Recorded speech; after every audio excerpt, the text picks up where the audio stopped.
ગુજરાત પ્રદેશ શિવસેના દ્વારા મહારાષ્ટ્રના મુખ્યમંત્રી એકનાથ શિંદેના જન્મદિવસ નિમિત્તે અંકલેશ્વર ખાતે ભૂખ્યાને ભોજનના સેન્ટર ઉપર ગરીબોને ભોજન પીરસી જન્મદિવસની ઉજવણી કરી હતી। મહારાષ્ટ્રના મુખ્યમંત્રી અને શિવસેનાના નેતા એકનાથ શિંદેજીના જન્મદિવસની શિવસેનાના કાર્યકરોએ સાદગીપૂર્વક ઉજવણી કરી હતી। ત્યારે ગુજરાત પ્રદેશ શિવસેનાના પ્રમુખ એસ.આર. પાટીલની અધ્યક્ષતા હેઠળ મુખ્યમંત્રી એકનાથ શિંદેના જન્મદિવસ નિમિત્તે અંકલેશ્વરના પ્રતિન ચોકડી પાસે આવેલા ભૂખ્યાને ભોજન સેન્ટર ખાતે ગરીબોને ભોજન પીરસી જન્મદિવસની સાદગીપૂર્વક ઉજવણી કરી હતી। આ પ્રસંગે શિવસેનાના હોદ્દેદારો અને કાર્યકરો ઉપસ્થિત રહી ગરીબોને ભોજન પીરસી જન્મદિવસની ઉજવણી કરી હતી। જય શ્રી રામ।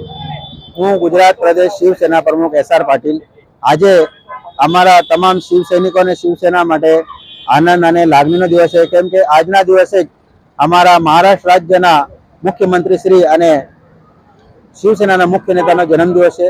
એમના જન્મદિવસ નિમિત્તે તમારા ચેનલ માધ્યમથી શુભકામનાઓ પાઠવું છું અને એમના જન્મદિવસ નિમિત્તે અહીંયા પ્રતિન ચોકડી પર ભૂખ્યાના ભોજનના ટીમ અને શિવસેના ગુજરાત તરફથી એમના ગરીબોને ભોજન પીરસવાનું ભોજન કરવાનું આયોજન રાખવામાં આવેલ છે।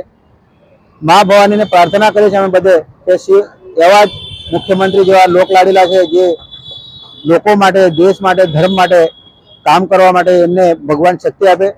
જય ભવાની, જય શ્રી રામ।